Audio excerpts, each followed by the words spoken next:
273장, 274장, 9장 함께 찬양드리겠습니다.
물 가지고 한시든지 불 가지고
가지고 무엇이든지 물 가지고 재우든지 내 안과 바깥에서 내 모든 죄 열하소서. 모든 행실 아버지로 악한 생각 다 버리고 주 앞에서 정결하고 자랑치는 못하리. 물 가지고 무엇이든지 물 가지고 재우든지 내 안과 바깥에서 내 모든 죄 열하소서. 나의 왕과 죄물이니 주 예수께 비옵기는 나의 몸과 나의 왕을 깨끗하게 하옵소서. 물 가지고 무엇이든지 물 가지고 재우든지 내 안과 바깥에서 내 모든 죄 열하소서. 내 어둠을 밝히시니 참 기쁘고 고마우라. 그러나도 원하오니 정결한 맘 주옵소서. 물 가지고 무엇이든지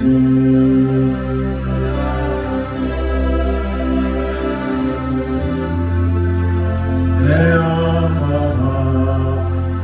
바깥에서 내 모든 죄 열하소서. 정결한 맘 속에서 신령함이 비치오니 이러한 맘 얻으며 몸 가지고 달리리. 물 가지고 무엇이든지 물 가지고 재우든지 내 안과 바깥에서 내 모든 죄 열하소서. 모든 행실 다 고치고 악한 생각 다 버리고 주 앞에서 정결하고 자랑치는 못하리. 물 가지고 무엇이든지 물 가지고 재우든지 내 안과 바깥에서 내 모든 죄 열하소서.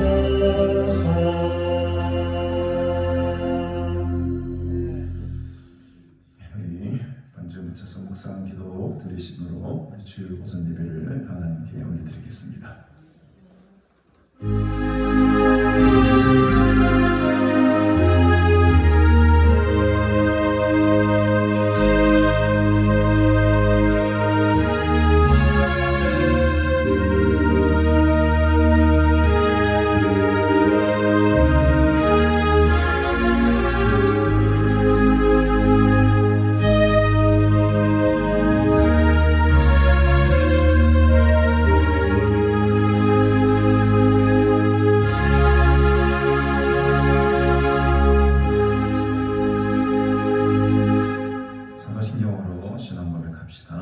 전능하사 천지를 만드신 하나님 아버지를 내가 믿사오며 그 외아들 우리 주 예수 그리스도를 믿사오니 이는 성령으로 잉태하사 동정녀 마리아에게 나시고 본디오 빌라도에게 고난을 받으사 십자가에 못 박혀 죽으시고 장사한 지 사흘 만에 죽은 자 가운데서 다시 살아나시며 하늘에 오르사 전능하신 하나님 우편에 앉아 계시다가 저리로서 산자와 죽은 자를 심판하러 오시리라. 성령을 믿사오며 거룩한 공예와 성도가 서로 교통하는 것과 죄를 사하여 주시는 것과 몸이 다시 사는 것과 영원히 사는 것을 믿사옵나이다. 아멘. 하나님 아버지 은혜를 참으로 감사드립니다. 오늘도 이렇게 거룩하고 복된 주의 날 우리에게 허락하여 주시고 주께 나와 함께 한 마음으로 하나님을 예배하게 하시니 감사합니다. 오늘까지 우리의 삶을 지키시고 보호하시고 또 건강 주신 것 감사합니다. 이 모든 것이 다 하나님의 은혜임을 잊지 않게 하시니 감사합니다. 우리에게 베풀어 주신 크고 놀라운 하나님의 은혜를 기억하며 이 시간 다시금 감사와 찬양과 경배를 드리오니 하나님 이 예배를 기뻐 받아주시고 이곳에 함께 하시사 우리 모두 하나님의 임재를 경험하는 은혜의 예배가 되게 하여 주시옵소서. 세상이 주는 모든 시험과 걱정과 염려와 또 무거운 짐들을 주님 앞에 내려놓고 주께로 나아갑니다. 하나님께서 주시는 참된 평안과 기쁨이 회복되는 은혜의 예배가 되기를 소원합니다.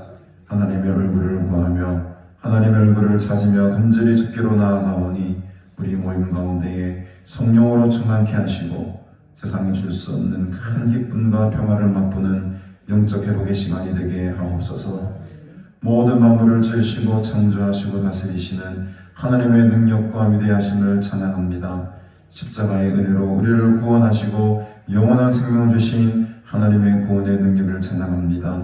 우리의 찬양 가운데 거하시사 주님 만나는 은혜의 시간 되게 하시고 하나님 만나는 복된 시간으로 채워주시옵소서. 감사드리오며 예수님의 이름으로 기도드리옵나이다. 아멘. 찬송가 28장 함께 찬양드리겠습니다.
하나님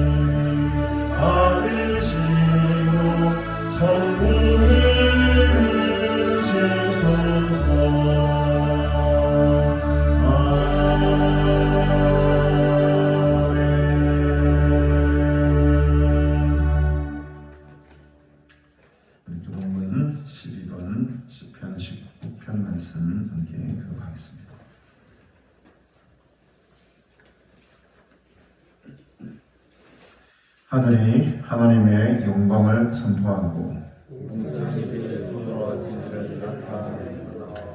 날은 날에게 말하고 밤은 밤에게 지식을 전하니 언어도 없고 말씀도 없으며 들리는 소리도 없으나 그의 소리가 온 땅에 통하고 그의 말씀이 세상까지 여호와의 율법은 완전하여 영혼을 소성시키며 여호와의 구원은 확실하여 무던한 자를 지혜롭게 하며 여호와의 교훈은 정직하여 마음을 기쁘게 하고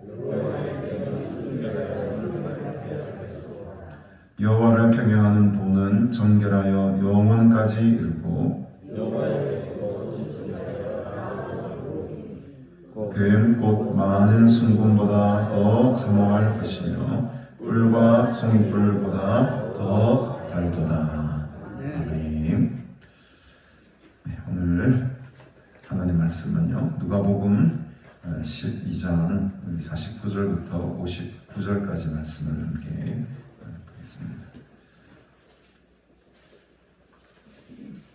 누가복음 12장 49절부터 59절까지 말씀 한 절씩 교독하도록 하겠습니다.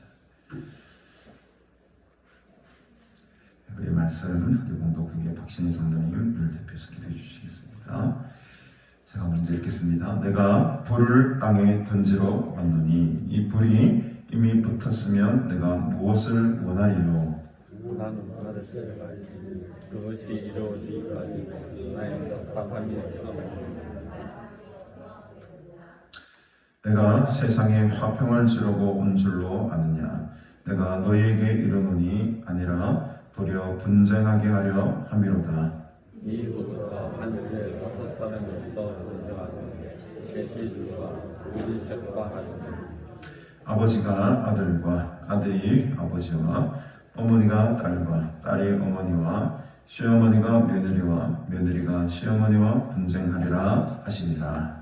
또 우리에게 이르시되 너희가 우리를 서쪽에서 있는 것을 보면 곧 바라기를 소나기가 오리라 하여 그러하라. 남풍이 부는 것을 보면 말하기를 심히 더우리라 하나니 과연 그러하니라. 외식하는 자여 너희가 천지의 이상 분간할 줄 알면서 어찌 이 시대는 분간하지 못하느냐. 또 어찌하여 옳은 것을 스스로 판단하지 아니하느냐. 네가 너를 고발하는 자와 함께 법관에게 갈 때 길에서 관여하기를 조심하라. 그가 너를 재판장에 끌어가고 재판장에 너를 옥조령에 넘어오고 옥졸이 오기 전에 바에 함께 봅시다. 내게 이르노니 한 푼이라도 남김없이 갚지 아니하고서는 결코 거기서 나오지 못하리라 하시니라.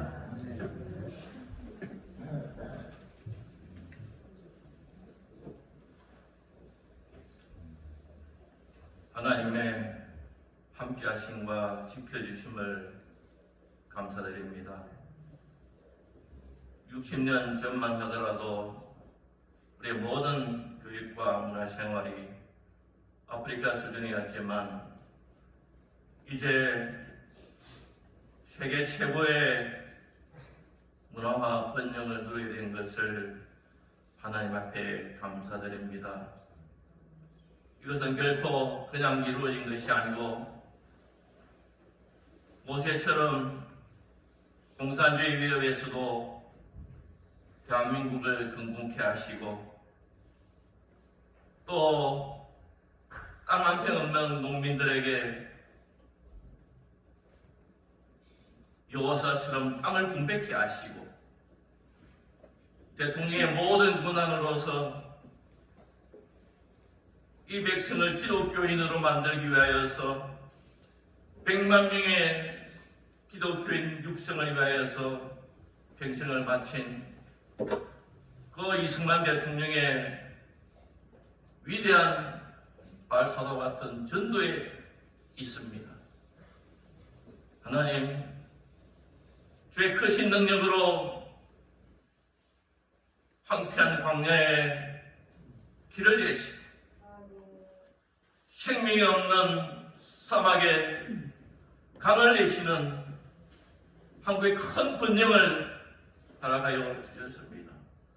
하나님 2024년도 우리가 살아갈 때에 우리가 감당할 수 없는 광야와 사막을 만날지라도 크신 능력의 주님을 바라보게 하시고 주와 함께 새 일을 행하는 승리하는 한 해 되게 은혜 베풀어 주시옵소서. 말로만 주여 주여 하는 자가 아니라 이제 구원받은 자로서 하나님의 영인 임한 자로서 우리의 육체의 소욕과 싸우게 하시고 사단의 세력과 싸우게 하셔서 승리하는 2024년 되게 하시고 나의 작은 응답을 통하여서 하나님께 영광 돌리는 한 해로 인도하여 주시옵소서. 작년 조그만 기상 변화에도 우리 농작물들이 큰 피해를 입어서 과일값이 배나 뛰는 어려운 상황이 되고 있습니다. 앞으로 많은 기상 변화가 있을진데 우리 곡식이 10배로 뛸 수도 있고 우주의 변화로 지상에 많은 재난이 있을 수도 있고 또 환난의 때가 내서 핍박을 당할 수도 있지만 하나님 그때를 두려워하지 않게 하시고 이럴 때일수록 믿음을 지키게 하시고 더욱더 전도하는 하나님의 자녀의 삶을 살게 하여 주시옵소서. 나라를 100년만 빼앗겨도 나를 찾지 못합니다. 2000년이나 빼앗긴 이스라엘 땅이 회복되었습니다. 이것은 주님께서 마지막 때를 위하여서 위한 결실을 이루기 위하여서 이방을 구원하였듯이 이스라엘도 구원하기 위한 하나님의 놀라운 마지막 때의 징조인 줄 믿습니다. 하나님의 오심을 하나님의 우리를 천국으로 인도하심을 바라고 기다리며 살아가는 주님의 신앙에 더욱더 깨어있는 저들 되게 하여 주시옵소서.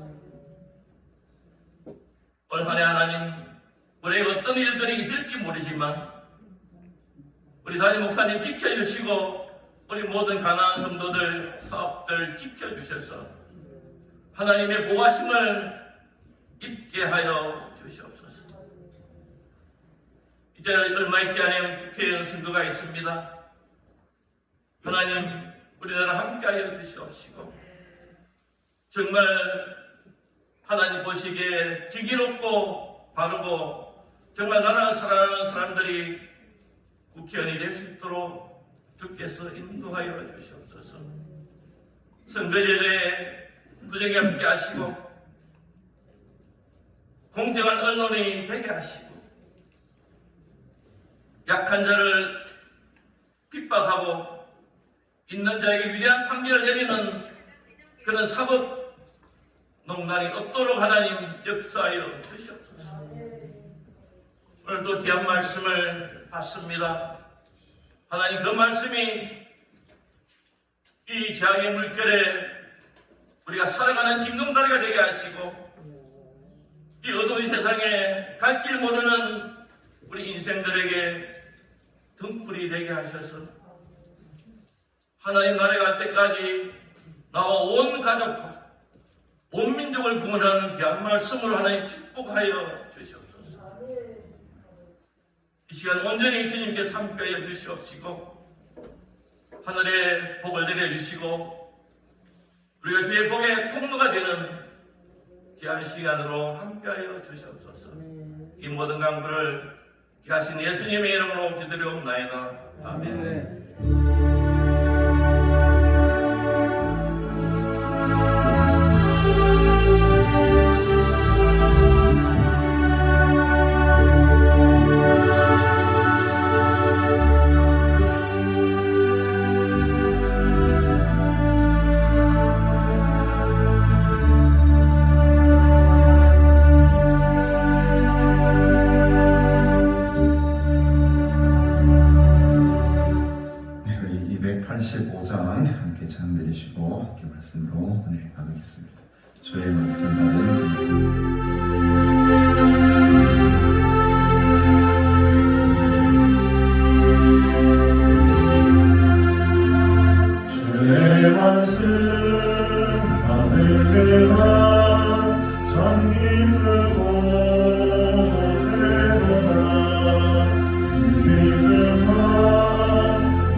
일으켜서 영광의 주를 섬기리.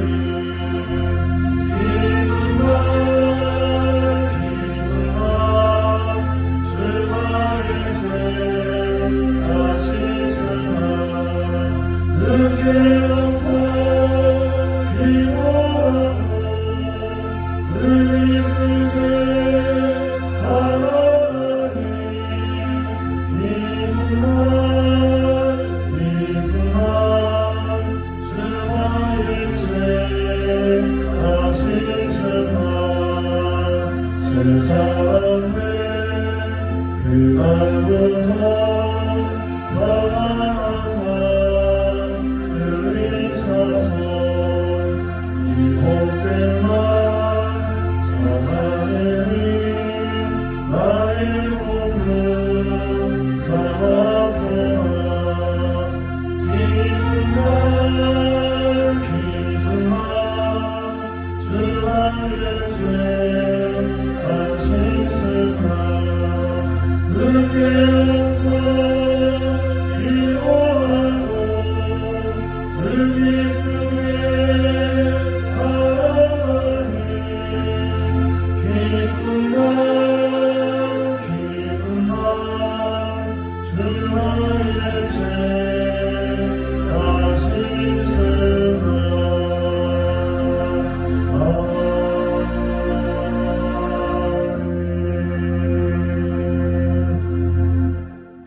기쁘고 복된 날이 오늘 될 줄로 믿습니다. 이번 한 주간은 기쁜 일이 참 많이 있었습니다. 우리나라 축구가 4강에 올라갔어요. 제가 이 밤마다 이 축구 보느라 밤마다 기도를 하느라 목사가 여기 번쩍 떠야 되는데 새벽마다 축구를 보느라 지금 제가 정신을 잃어버리고 있습니다. 또 할 때마다 120분 막 연장전까지 매일 가고 막 좀 빨리 끝나면 좋을 텐데 꼭 연장전을 또 가더라고요. 역시 밤 꼬박 새고 축구를 봤는데 그래도 제가 축구를 보면서 많은 것을 또 은혜를 받았습니다. 끝날 때는 아직 끝난 게 아니다. 마지막 순간까지 싸우며 그렇게 땀을 흘리는 선수들의 모습을 바라보면서 주의 일이나 여러 가지 이 인생에 일어나는 모든 일도 이런 일들과 굉장히 비슷하다는 생각이 들었습니다. 끝까지 최선을 다하고 끝까지 포기하지 않고 마지막 1분까지 힘을 다해 뛸 때 기쁜 승리가 쏘시더라고요. 그래서 손흥민 선수가 힘들지 않느냐 이런 질문에 내가 국가를 대표해서 뛰는 선수인데 무엇이 힘들겠는가. 그 인터뷰를 보고 제가 은혜를 받았어요. 하나님의 나라를 위해서 내가 하나님의 대표 선수로 발탁이 되었는데 무슨 일이 내가 힘든 일이 있겠는가. 마지막 순간까지 땀 흘리고 정말 피 흘리고 이 십자가의 길을, 이 고난의 길을, 이 영광의 길을 걸어가야 되겠다라는 은혜도 받았습니다. 축구만 하고 즐거웠던 게 아니고 우리 모든 일들 가운데 영적으로 또 우리 믿음으로 이렇게 해석해내는 그런 삶이 되기를 바랍니다. 제가 합리화하는 게 아니고 진짜 은혜 받았습니다. 마지막 순간까지 저는 우승을 못하더라도 이번 우리 축구 대표팀의 모습을 바라보면서 이 정도까지만 해도 참 잘했다라는 칭찬과 위로와 격려를 하고 싶어요. 얼마나 열심히들 끝까지 포기하지 않고 뛰는지 참 감사했습니다. 화요일 밤도 셀 예정이고 결승전 올라가면 또 언제인지 모르겠지만 그때도 또 발마새겠죠. 여러분 응원해 주시고 우리나라가 마지막 우승의 트로피를 들 때까지 응원해 주시기 바랍니다. 그보다 더 중요한 것은 우리가 영적으로 승리해야 됩니다. 영적인 우승의 트로피를 번쩍 들어야 되는데 오늘 그 영적인 승리가 저와 여러분들에게 임하기를 간절히 바랍니다. 오늘 이 본문의 말씀을 보면 참으로 어려운 본문의 말씀입니다. 여러 가지 사람들이 학자들이 이 본문의 의미가 과연 무엇일까라고 많은 사람들의 의견을 내고 있죠. 그래서 참 이 본문에서 우리가 잘 알고 있는 말씀이지만 정확하게 이것이다라고 딱 꼬집어 말할 수 있는 부분이 아닙니다. 헬라어 원문을 봐도 굉장히 애매모호하게 지금 있어요. 이제 먼저 볼 것은 근데 앞뒤 맥락을 보는 것이 중요합니다. 오늘 이 본문이 49절부터 53절의 본문이 상당히 어려운 본문인데 앞뒤로 쌓여져 있는 이 본문의 맥락을 보면 우리 지지난주에도 함께 보았지만 이 앞에 본문 어떤 내용이었습니까? 이 세 가지의 비유를 통해서 종의 비유, 또 도둑의 비유, 또 청지기의 비유, 이 세 가지 비유를 통해서 결국 예수님이 하고자 하는 말씀이 무엇이었습니까? 그 마지막 때를 준비하고 깨어 있어서 그때를 준비하라는 것이 주제이지 않습니까? 근데 오늘 뒷부분에 보면 54절부터 59절까지 이 뒷부분에도 보면 이 주제와 같은 맥락을 하고 있어요. 분별의, 분간의 지혜를 너희들이 가져야 된다. 그러니까 이 시대적 어떤 이 시대의 분별하고 분간할 수 있는 이 마지막 때를 너희들이 준비하며 살아가야 된다라는 것이 앞뒤 본문의 맥락입니다. 그 본문의 맥락 속에 지금 오늘 이 49절부터 53절의 말씀을 좀 이해할 필요가 있다는 거죠. 이 본문만 딱 떼놓고 보면은 참 말도 안 되는 이야기를 또 하는 분들이 간혹 있으십니다. 그러나 우리는 전체 성경의 어떤 맥락을 보고 오늘 본문을 바라볼 필요가 있죠. 그래서 49절에 보니까 내가 불을 땅에 던지러 놨노니 이 불이 이미 붙었으면 내가 무엇을 원하리요? 라고 말씀을 하세요. 그래서 이 불이라는 것이 무엇일까라는 아주 논쟁이 이제 많이 있는 거죠. 여러분들의 마음속에 이 불이라고 했을 때는 어떤 이미지가 가장 먼저 떠오릅니까? 성령의 이미지가 떠오르지 않습니까? 성령의 불, 성령의 불. 이렇게 말하는 사람도 있습니다. 그러나 여러분, 전체적인 문맥으로 볼 때는 이것은 불이라기보다는요, 불이 가지고 있는 속성과 좀 연관이 된다는 거죠. 그래서 이제 불이라고 했을 때 우리가 생각하는 이미지는 사실은 성령도 있지만은 또 다른 하나의 이미지로는 뜨거움이죠. 뜨거움이라는 것 속에는 심판의 이미지도 있고, 그래서 이 불을 심판을 하러 왔다 이렇게 말하는 분도 계세요. 그러니까 여러 가지 이 불이라는 것을 어떤 식으로 이해하느냐에 따라 가지고 이 본문의 이 해석이 완전히 좀 달라집니다. 근데 제가 볼 때는 가장 좋은 해석은 바로 뒷구절에 나오는 50절에 나오는 나는 받을 뭐가 있다고 했습니까? 세례가 있으니 그것이 이루어지기까지 나의 답답함이 어떠하겠느냐라고 했을 때에 이 세례라는 말과 함께 연결해서 봐야 돼요. 불을 따로 떼어놓고 이 세례를 따로 떼어놓고 보면 이게 굉장히 어렵습니다. 그래서 이 세례가 의미하는 바가 과연 무엇인가라고 먼저 생각하면은 이 불이 의미하는 바가 어떤 것인지를 연결해서 생각해 볼 수가 있다는 거죠. 그래서 이 세례라는 것은요, 바로 우리가 생각하는 어떤 이런 세례가 아니고요. 여기서 말하는 세례는 죄에 대하여서 죽는 것을 말합니다. 죄에 대하여 죽는 것이에요. 곧 예수님 입장에서는 이게 세례가 뭐겠습니까? 십자가의 죽음을 의미한다는 거죠. 십자가의 죽음. 그것이 이제 내가 받을 세례가 됐다는 거예요. 이미 예수님은 세례를 받으셨죠? 받으셨어요. 66분 세례 요한에게 세례를 받으셨습니다. 근데 아직 예수님은 뭔 세례가 남아있다고 소리 조금 줄여야 되겠습니다. 무슨 세례가 있다고요? 아직도 받을 세례가 있다고 말씀하세요. 그러면 딱 하나죠. 답은 받을 세례는 뭡니까? 이제 예루살렘으로 가서 그 골고다 언덕에 십자가에 달려 죽으시는 것을 받을 세례라고 표현을 하시는 거예요.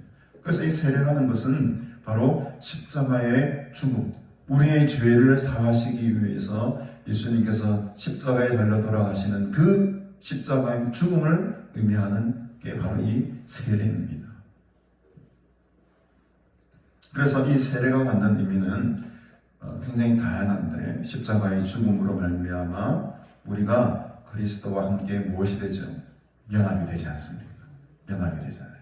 그래서 사실 우리가 오랫동안에 참 아쉽게도 성찬식을 이렇게 하지 못했는데 이제 제가 이번 부활절에는 성찬식을 제가 하려고 준비 중인데 이 성찬의 의미도 그런 거죠. 이 세례와 성찬이 그런 의미를 가지고 있습니다. 그 시간을 통해서 그리스도와 내가 함께 하나가 되는 거죠. 그래서 이 세례라는 의미는, 이 성찬이라는 의미는 그 주님의 죽으심으로 말미암아 우리가 예수님과 하나가 되는 그런 아주 어떻게 보면 참 중요한 순간이라고 할 수 있겠습니다. 그렇다면은 이 세례, 이 십자가의 죽음의 그 단계까지 가기 위해서는 예수님께서 얼마나 많은 고난을 당하십니까? 순환을 당하시잖아요.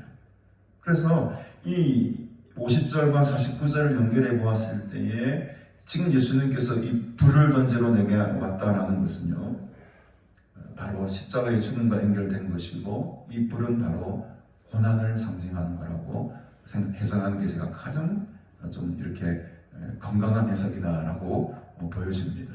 그러니까 예수님께서 이 땅에 오신 것은 사실은 우리에게 뭘 주시기 위한 겁니까? 이 본문에 따르면은 우리에게 큰 고난을 주시기 위해 오신 거예요. 예수님을 믿게 되면요, 어쩔 수 없이 우리는 이 고난의 길을, 이 불의 길을 걸어갈 수밖에 없습니다. 불 가운데 걸어간다는 것은 엄청난 괴로움과 핍박과 환란이 있다는 겁니다. 사실 이 시대에, 예수님 시대에 많은 사람들이 불 가운데 죽었어요. 순교를 당했습니다. 화형에 처해졌습니다. 수많은 사람들이 그 로마의 압제 속에 예수를 믿는다는 그 이유만으로 화형에 처해졌다니까요. 그래서 이 맥락에서 불이 상징하는 의미는 고난입니다. 그 십자가의 길을 걸어갈 때에 당하게 될 수많은 시험과 환난과 고난을 위한 거예요. 그것을 내가 너에게 던져줄 것 같다는 겁니다. 여러분, 불 받으셔야 되잖아요. 성령의 불 받기는 좋아하시는데 이 고난의 불 받기는 싫어요. 이 복음을 통해 당하는 어려움과 환난과 시험, 나는 받지 않겠습니다. 나는 그냥 성령의 불만 받겠습니다. 이게 어불성설입니다. 내가 성령의 불을 받겠습니다라는 것은 내가 고난의 불을 받겠습니다라는 것과 같은 맥락인 거예요. 같은 의미입니다. 성령 충만 받기가 겁나시죠, 이제는? 이 성령 충만 받는다는 것은, 이 성령의 불을 받는다는 것은 내가 어떤 그 불시험이라도 내가 견뎌내겠습니다라는 고백과 같은 맥락이라니까요. 다른 게 아닙니다, 여러분. 불 받아라! 이런 말은 고난 받아라! 이 말이에요. 죽음을 가라라! 이 말입니다, 여러분. 생명을 가라라! 이 말입니다. 예수님께서 불을 던져보셨다고 하잖아요. 너희들에게 이 십자가 복음을 통하여 당하게 될 큰 고난을 내가 너희들에게 던지러 왔다. 그것이 이루어지기까지 이 나의 답답함이 어떠하겠느냐. 예수님은 이미 자신이 죽음을 알고 있죠. 그것이 이제 곧 눈앞에 있습니다. 자신의 죽음이 눈앞에 있어요. 그러니 그 답답함이 얼마나 마음속에 가득하게 있겠습니까? 얼마나 가까하시면은 51절에 이런 말씀까지도 하십니다. 내가 세상에 화평을 주려고 온 줄 아느냐. 우리가 알고 있는 것과 너무 다르잖아요. 우리 주님이 세상에 온 것은 우리에게 평안을 주시고 화평을 주시고 평안을 주시기 위해 이 땅에 오신 줄로 알고 있는데, 오늘은 완전히 180도 다른 이야기를 하십니다. 내가 세상에 화평을 주려고 온 게 아니라는 거예요. 오히려 뭐라고 말씀하십니까? 내가 너희에게 이르노니 아니라 도리어 분쟁하게 하려 함이로다. 이거 어떻게 해석해야 됩니까? 분쟁, 마태복음에는 검이라는 표현을 하죠. 검이라는 표현. 칼검. 아니, 예수님이 이 땅 가운데에 화평을 주려고 온 것이 아니고 싸움을 일으키러 오셨단 말입니까? 근데 여러분, 여기서 우리가 조금 이제 이 단어가 참 그래서 애매한 거예요. 우리 성경이 지금 분쟁이라고 표현하지 않습니까? 사실 근데 이 분쟁이라는 의미를 가지고 있는 게 아니에요. 얘가 원문을 보니까. 이 원문은요, 이렇게 원래 뜻은 이겁니다. 둘 사이를 나누어 버린다, 이런 뜻을 가지고 있어요. 분쟁이라는 것보다는 도리어 분리하려 왔다다, 이 말이 더 맞는 거죠. 그러니까 이제 선한 자와 악한 자를 분리하려 왔다다, 이렇게 말하는 게 오히려 맞는데, 이건 마치 우리를 막 싸움을 붙이는 그런 것으로 지금 묘사되고 있어가지고 조금 해석상이 조금 안타까운 마음이 있습니다. 그래서 이 원어의 뜻은 하나님의 사람과 불의한 사람을 분리시켜 놓으려고 왔다가 이런 말이 훨씬 더 의미가 맞는 말입니다. 그래서 이제 여기는 이 불이라는 것은, 그래서 이제 어떤 사람들은 이 불이 심판을 상징하는 거다라고도 해석하는 사람도 나타난다는 거죠. 왜냐하면 이 뒷부분에 분쟁이라는 말이 사실은 분리. 그러니까 심판이 분리하는 거지 않습니까? 딱 심판에서 해가지고 너는 하나님의 사람이야, 너는 하나님의 사람이 아니구나, 이렇게 심판이잖아요. 그래서 이 맥락을 불을 심판으로 또 이렇게 해석하시는 분들도 간혹 계십니다. 어쨌든 중요한 것은 예수님께서 이 땅에 오신 것은요, 이 땅의 모든 사람들을 그냥 다 화평을 이루고 다 하나야, 아무런 조건 없이 그냥 평안을 주시기 위해 오신 것이 아니고 분명한 기준이 있다는 거죠. 예수님을 믿느냐 믿지 않느냐에 따라 가지고 분리시키려고 지금 이 땅에 오신 겁니다. 그러니 당연히 이 세상 가운데에는 어떻게 보면 서로 간에 갈등이 일어날 수밖에 없는 구조가 되는 거죠. 그 예가 52절, 53절에 나오는 겁니다. 한 집에 5사람이 있는데 셋이 둘과 싸우기도 하고 또 둘이 붙어서 셋과 분쟁이 일어나기도 하고 분리가 일어나기도 하고, 사실 분리라고 말하는 게 맞습니다. 한 집에서도 하나님을 믿는 사람은 하나님의 사람이 되는 거고, 하나님을 믿지 아니하는 가족은 또 버림받은 사람이 될 수 있다는 이 말입니다. 서로가 막 싸운다는 의미가 아니고요. 53절에도 보면 아버지가 아들이 아버지, 어머니가 딸, 딸이 어머니가, 시어머니가 며느리고 며느리가 신, 이게 말하는 뜻이 뭐겠습니까? 분쟁하리라가 싸운다는 말이 아니고, 같은 가족이라 할지라도 하나님의 심판의 기준으로 분리될 수 있다는 거예요. 분리될 수 있다는 겁니다. 그래서 여러분, 이 복음을 위해서 내가 안 믿는 우리 집안, 우리 가족들과 싸워야 합니까? 안 싸워야 됩니까? 이 본문에 따르면 싸워야 될 것처럼 보이지만 싸워야 되는 게 아니에요. 이건 분쟁이란 말은 싸우는 말이 아닙니다, 여러분. 분리가 됐다 이 말이에요. 하나님께서 결국에는 심판하실 텐데, 네가 한 가족이라고 그냥 다 같이 구원받는 게 아니라 가족이라 할지라도 그 가운데는 분리가 생길 수가 있다는 겁니다. 아버지의 신앙이 다르고 아들의 믿음이 다르기 때문에 그렇죠. 시어머니의 믿음이 다르고 며느리의 믿음이 다르기 때문이죠. 그런 차원에서 분쟁이 있을 것이고 분리가 있을 것이다 라는 예수님의 말씀입니다. 물론 힘들죠. 믿지 아니하는 가족과 사는 것이 힘들죠. 또 그 가운데 여러 가지 갈등과 또 때로는 다툼과 이런 것이 일어날 수가 있겠죠. 그러나 그렇게 일부러 막 다투고 싸우란 말이 여러분 아닌 겁니다, 여러분. 여기서 분쟁이라는 말은 사실 아까 계속 반복해서 말씀드립니다만, 여기도 똑같은 단어입니다, 여러분. 앞에 쓰여진 분쟁하게 하라 함이로다 51절의 말과 53절 끝에 며느리가 시어머니와 분쟁하리라, 이 분쟁이 똑같은 말인데 사실 이 원어의 뜻은 싸운다는 말이 아니고 둘로 나누는다, 분리시킨다 이런 말이거든요. 그러니까 아무리 가까운 사이일지라도 가족이라 할지라도 예수를 믿느냐 믿지 않느냐에 따라 고통과 대립과 갈등이 일어날 수밖에 없는 구조가 되었다는 거예요. 이 세상이 말이죠. 이 말씀은 제자들에게만 한 말씀이에요. 49절부터 53절까지는요, 제자들에게만 말씀하신 말씀입니다. 근데 이제 뒤에 나오는 54절부터는요, 대상이 바뀝니다. 제자들이 아니고 54절에 보면 또 누구에게 이르시되? 무리에게 이르시되. 그래서 이 불을 던진다라는 말을 이해할 수 있는 사람은 제자들밖에 없었어요, 아직은. 그리고 이 세례, 내가 앞으로 장차 당하게 될 죽음에 대한 의미를 깨닫게 될 사람들도 아직은 제자들밖에 없었습니다. 이 많은 사람들에게는 이 진리의 말씀을 말을 해도 동감할 수가 없는, 죄가 없죠. 믿음이 없죠. 근데 이제 54절부터는 이 예수님의 말씀을 듣는 대상이 무리들로 확장이 됩니다. 한번 보십시다. 54절에 보면 또 무리에게 이르시되 너희가 구름이 서쪽에서 이는 것을 보면 곧 말하기를 소나기가 오리라 하나니 과연 그러하고 남풍이 부는 것을 보면 말하기를 심히 도우리라 하나니 과연 그러하니라. 그렇죠, 여러분. 구름이 서쪽에서 이는 것을 보고 서풍이 불면은 어떻게 한다는 겁니까? 곧 소나기가 오겠구나. 그러니까 이제 유대 지형을 보면 서쪽에 지중해가 있습니다. 그 바다 쪽으로부터 이렇게 구름이 쭉 습한 구름이 쭉 몰려오면 당연히 비가 오는구나라고 너희들 생각하지 않느냐.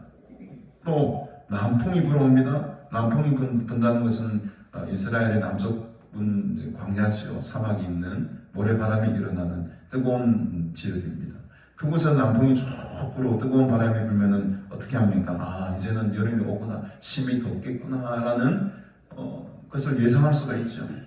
그래, 너희들이 그렇게 바람의 방향만 보아도 이제 곧 소나기가 오겠구나, 이제 곧 더위가 오겠구나, 이런 것을 알지 않느냐? 아주 지극히 상식적인 비유를 예수님께서는 우리들에게 이야기하십니다. 그러니까 앞부분은 굉장히 어려운 이야기입니다. 이 어려운 이야기는 제자들에게만 하시고, 이제 무리들에게는 좀 쉬운 비유를 들어가지고 예수님께서 이제 말씀을 하시고 계시죠. 그러면서 56절에 보면 외식하는 자야라고 부릅니다. 외식하는 자야. 외식하는 자야. 이 외식이라는 것은 가면을 쓴다 이런 말이거든요. 연기하다 이 말입니다. 무대에서 이제 가면을 쓰고 연기하는 사람들을 바로 외식하는 자라고 불렀거든요. 근데 그것을 지금 그 단어를 지금 이 무리들에게 연기하지 마라 이 말이에요. 연기하고 있는 너희들이여 이렇게 부르는 거죠. 외식하는 자야. 너희가 천지의 기상은 분간할 줄 알면서 어찌 이 시대는 분간하지 못하느냐라고 하면서 보셨습니다. 이 천지의 날씨는 너희들이 분간할 줄 알면서 어찌 이 시대는 분간하지 못하느냐. 옛날 성경에는 이 분변할 줄 알면서 어찌 이 시대는 분변치 못하는 분변이라는 단어를 쓰고 있어요. 근데 제가 보니까는 이 오늘의 뜻은 도케마조라는 헬라를 쓰고 있는데, 도케마조 이 뜻은 사실은 분별과 분변과 이런 단어하고 좀 거리가 먼 단어더라고요. 사실 이 단어의 뜻을 보면 검사한다 이런 뜻을 가지고 입증한다, 증거를 가지고 입증한다 이런 말을 가지고 이런 뜻을 가지고 있습니다. 우리 성경에는 오늘 개혁개정에는 분간이라는 말로 번역을 하고 있고, 옛날 성경에는 분변이라고 번역을 하고 있어요. 근데 우리가 또 잘 아는 단어가 하나 있죠. 영적인 뭘 가지라고 합니까? 늘 영적인 분별력을 가지라 이렇게 말하잖아요. 그 분별, 분간, 분별 아주 많은 단어가 있는데 이 뜻을 보니까 좀 다 달라요. 그래서 여러분 우리 오늘 용어 정리를 좀 할 필요가 있습니다. 이 분별이라는 단어는 사전적 의미로 보면 서로 다른 일이나 사물을 구별한다 이런 뜻을 가지고 있어요. 잘 들으셔야 됩니다. 이제 말을 우리가 잘 해야 돼요. 이 분별이라는 말은 서로 다른 일이나 사물을 구별하여 가른다 이런 말이에요. 예를 들면 이런 거죠. 빈부의 귀천의 분별이 없다 이렇게 쓰는 거예요. 그러니까 잘 사는 것과 잘 못 사는 것, 좋은 직업과 나쁜 직업을 분별하다 이렇게 씁니다. 그러니까 여기는 옳고 그름의 문제가 들어가 있지 않아요. 더 쉬운 표현으로 남자와 여자를 분별하다 이렇게 표현해야 됩니다.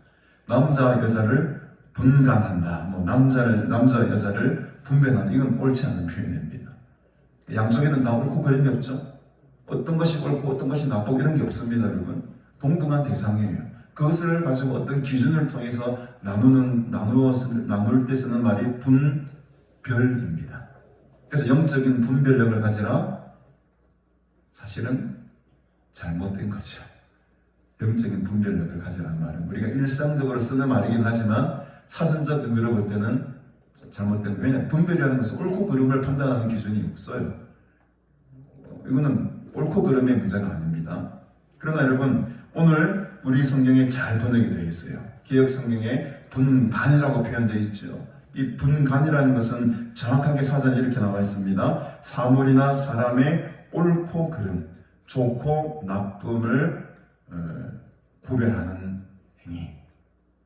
그러니까 여러분, 분간이라는 말이 더 맞는 말이죠. 영적인 분별력을 가져라는 말보다는 사실은 영적인 분간력을 가져라 이렇게 말하는 게 사전적 의미로는 맞는 말입니다. 근데 이제 워낙 익숙하게 우리가 분별 쓰다 보니까 그렇게 하지만 사실은 더 맞는 표현은 분간이 맞아요. 그러니까 이게 보석이 있는데 이게 진짜 보석인지 가짜 보석인지를 분별해야 됩니까? 분간해야 됩니까? 이때는 분간이에요. 요 하나를 놓고 여기 옳은 것인지 틀린 것인지를 구별하는 것은 분간이라는 거죠. 오늘 국어 공부를 열심히 하고 계십니다, 여러분들이. 그래서 다이아몬드가 진짜인지 진짜 아닌지를 분별하는 게 아닙니다. 이거는 그냥 분간이지요. 남과 여자를 분간하는 게 아니고 이거는 분별이에요. 너무 어렵습니까? 그러니까 이 분간과 옛날 성경에는 분변이라고 표현하는 분변도 이런 말입니다. 이거는 이제 조금 또 달라요. 이 분변이라는 말은 세상 물정에 대한 바른 생각이나 판단을 말합니다. 여기는 옳고 그름이 들어가 있지가 않아요. 분변이라는 말 속에는 그러니까 세상 물정에 대한 세상의 어떤 기준에 대한 바른 생각이나 판단을 분변이라고 합니다. 옛날 성경엔 분변이라고 되어 있습니다. 근데 이제 이 성경학자들이 그 뜻을 보니까 이거는 분변이라는 말보다는 분간이라는 말이 있는데 이 말로 번역하는 게 훨씬 좋겠다 싶어서 분간이라는 말로 개역개정에는 번역을 했습니다. 이거 굉장히 잘 번역한 것 같아요. 왜? 분변이라는 것은 세상의 기준이 있지 않습니까? 그러나 이 분간이라는 것은 진리가 기준이 되는 겁니다. 무엇이 옳고 그른 것인가를, 무엇이 좋고 나쁜가를 분명하게 판단할 수 있는 능력을 이 분간이라고 하는 거죠. 그래서 이 세상 사람들은요, 오늘 말씀하신 것처럼, 예수님께서 말씀하신 것처럼 기상은 잘 분간합니다. 분별해. 오늘은 날씨가 좋겠구나. 조사하고 검사하고 예측하고 요즘 우리 기상청이 과학기술이 얼마나 이런 발전되어 있습니까?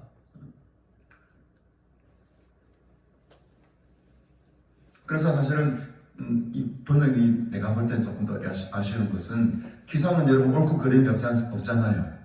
옳고 그름이 없는 것은 무슨 말을 써야 된다고 했습니까?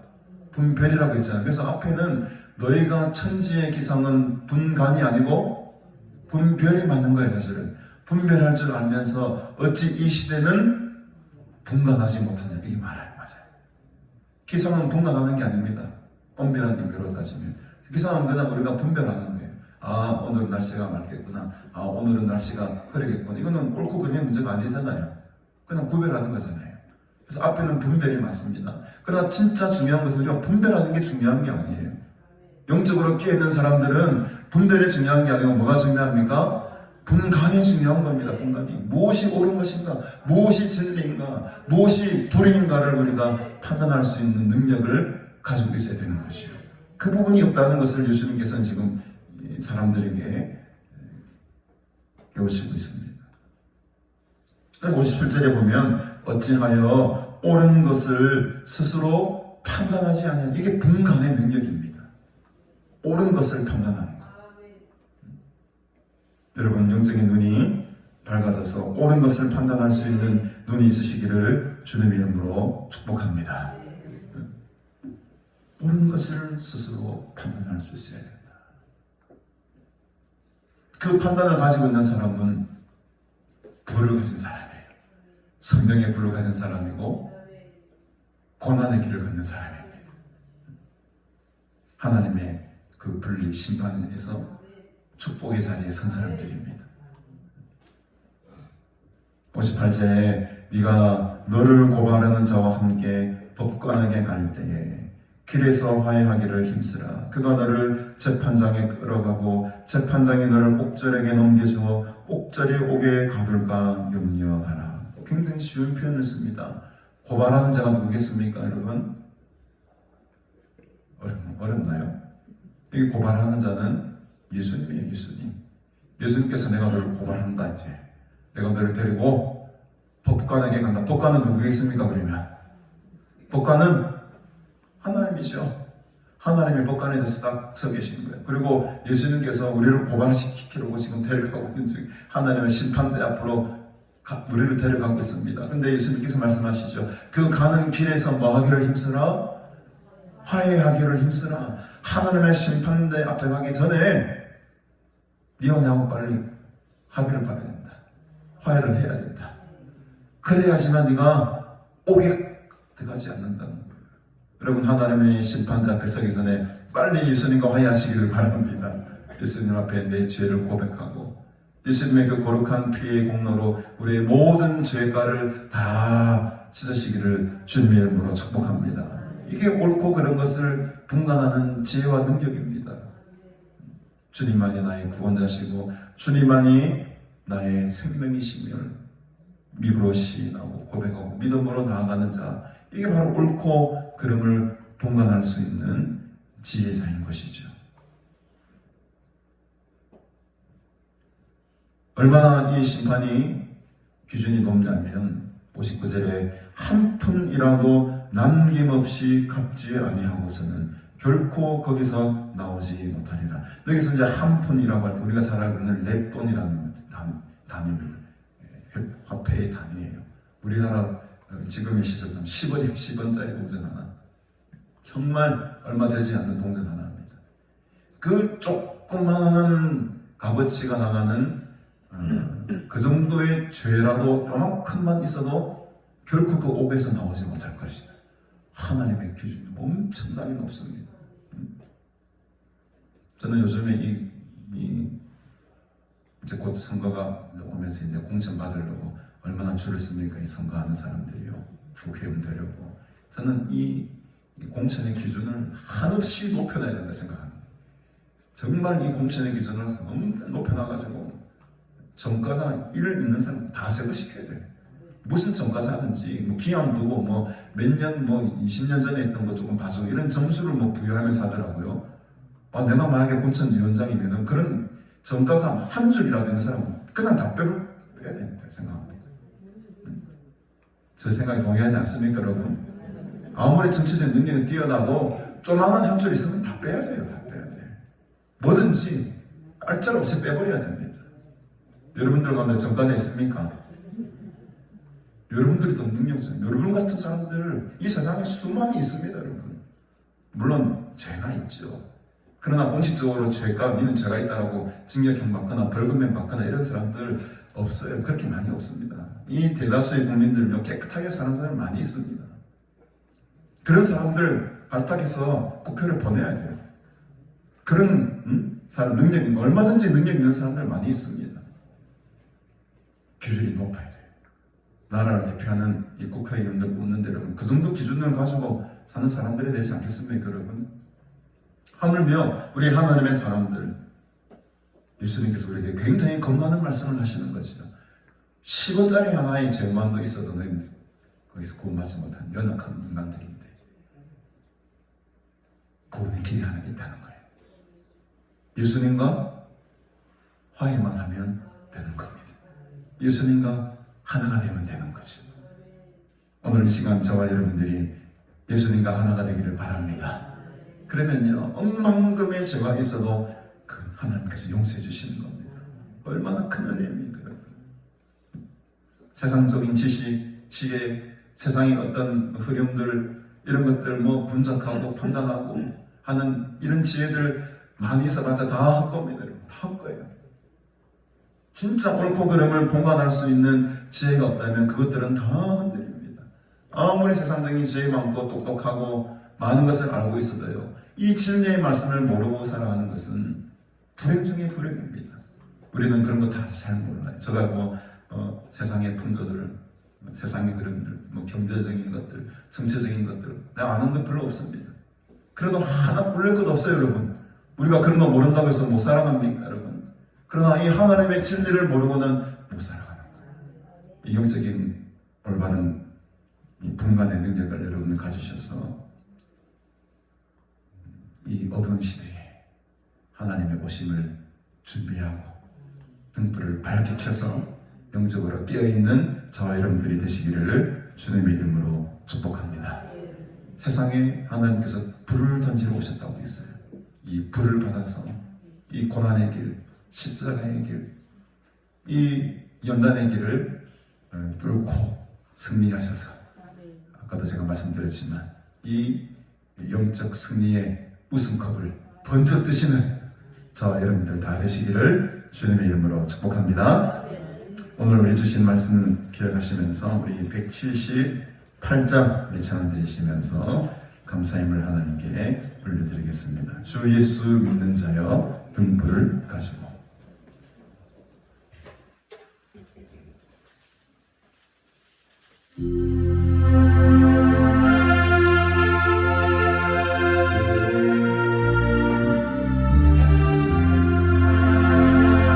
주 예수 믿는 자여 등불 가지고 신랑을 영접하고 함께 나가세. 주님 오실 때가 되고 나뭇잎 바라는데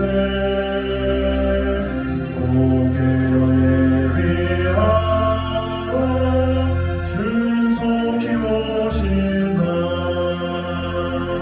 내 등불 살펴보고 길을 내리네. 오 준비하리하면 너희를 오시리. 저 산에서 파수꾼이 큰 소리로 외칠 때 할렐루야 홀로 주님 나아제라. 내 노래하던 주여 지금 오셔서 이 어두운 세상 위에 참이 주소서. 나의 손을 높이 들어 우리 주께 비오니. 이 세상 구세주여 지금 나님하소서. 주 예수 믿는 자여 등불 내리네. 오 준비하리하며 너희를 새 주님 오실 때 주님 오실 때가 되고 나뭇잎 거하는데 오게여 예비하여 주님 속히 오신다. 내 등불 살펴보고 길을 내리네. 오 준비하리하며 너희를 오시리. 저 산에서 파수꾼이 큰 소리로 외칠 때 할렐루야 홀로 주님 나아제라. 내 노래하던 주여 지금 오셔서 이 어두운 세상 위에 참이 주소서. 나의 손을 높이 들어 우리 주께 비오니. 이 세상 구세주여 지금 나님하소서. 아멘.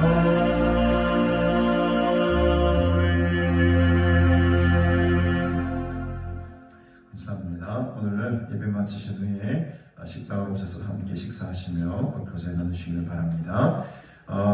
주간에 설 명절이 또 있더라고요. 여러분들 또 이렇게 구정 설 연휴 잘 보내시고 하나님의 은혜 가운데 또 즐겁고 복된 날이 되기를 바랍니다. 내일부터 우리 서울남문교회 우리 신일수 목사님 한 주간 성에 인도해 주시겠습니다. 네, 우리 다른 광고 좀 진행하시고요. 네, 드림 예물을 위해서 함께 기도하겠습니다. 우리 박신희 장로님, 김성화 장로님, 박점숙 목사님, 계희정 목사님 11조와 주일홍군과 또 1,000번째 예물을 드리셨습니다. 우리 김귀남 성도님, 윤영신 권사님 가족 구원 헌금과 범사에 감사의 예물, 박정현 집사님, 김혜란 집사님 예물 드리셨습니다. 이순애 권사님 1,000번째 예물과 유주한 성도님 1,000번째 예물 드립니다. 강정혜 성도님 범사에 감사의 예물, 김선아 권사님, 또 구미옥 전도사님 무명으로 드리셨습니다. 우리 이지연 집사님 11주 예물과 감사헌금, 또 서강 목사 예물 드립니다. 기도합시다. 하나님 아버지, 은혜를 참으로 감사드립니다. 악하고 불의한 세대를 살아가는 우리들에게 오늘 이 진리의 말씀의 빛을 비추어 주시고 또 시대를 분간하며 진리의 말씀을 깨달을 수 있는 귀한 지혜 주시니 감사합니다. 어제로운 세상 가운데에 우리의 믿음 흔들리지 아니하도록 늘 말씀의 진리로 충만케 하시고 영적으로 깨어있어 주님 오실 그날을 준비하며 살아가는 복된 은혜의 사람들로 삼아 주시옵소서.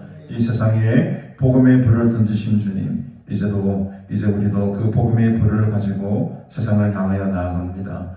고난의 길을, 십자가의 길을 주님과 함께 걸어가기를 원합니다. 불같은 시험이 있을 것이고 또 영적인 치열한 전투와 분쟁이 있을 것입니다. 이 어려운 길에 함께 동행하여 주시고 한 주님과 함께 걸어갈 때에 늘 승리하며 살아가는 믿음의 삶으로 삼아 주시옵소서. 세상의 문화와 세상의 풍조에 흔들리지 아니하도록 담대한 믿음과 지혜를 주시고 오늘도 이렇게 귀한 은혜 우리에게 내려주신 것 감사하며 하나님께 예물을 올려드립니다. 하나님께서 기뻐 받으시는 복되고 아름다운 예물 되게 하시고 이 귀한 예물이 쓰이는 곳곳마다 하나님의 나라, 하나님의 교회들이 든든하게 세워지는 하나님의 역사가 나타나게 하여 주시옵소서. 이번 한 주간 성회 속에서도 하나님은 큰 은혜 부어주시고 특별히 설 명절이 있는데 또 귀한 쉼과 또 즐거운 또 행복한 복된 날이 되기를 소원합니다. 시간마다 은혜 내려주시고 또 주님과 함께 동행하며 살아갈 때에 더 큰 기쁨과 감사로 충만한 날들을 보내게 하여 주시옵소서.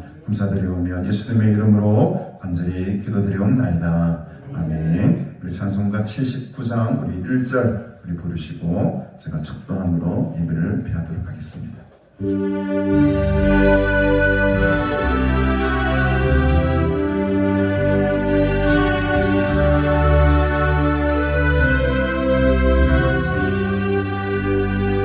주 하나님 지으신 온 세계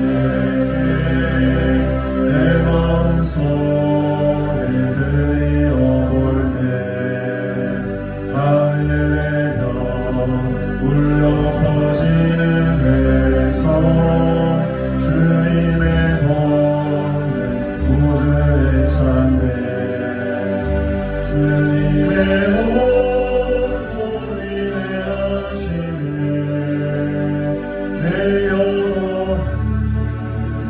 찬양하네 주님의 온전히 내 하시네 내 영혼이 찬양하네.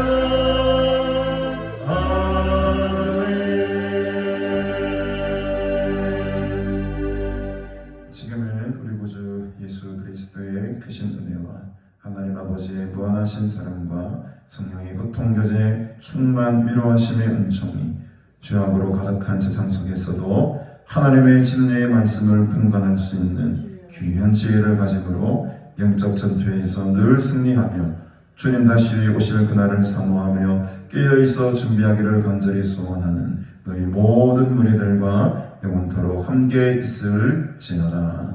아멘.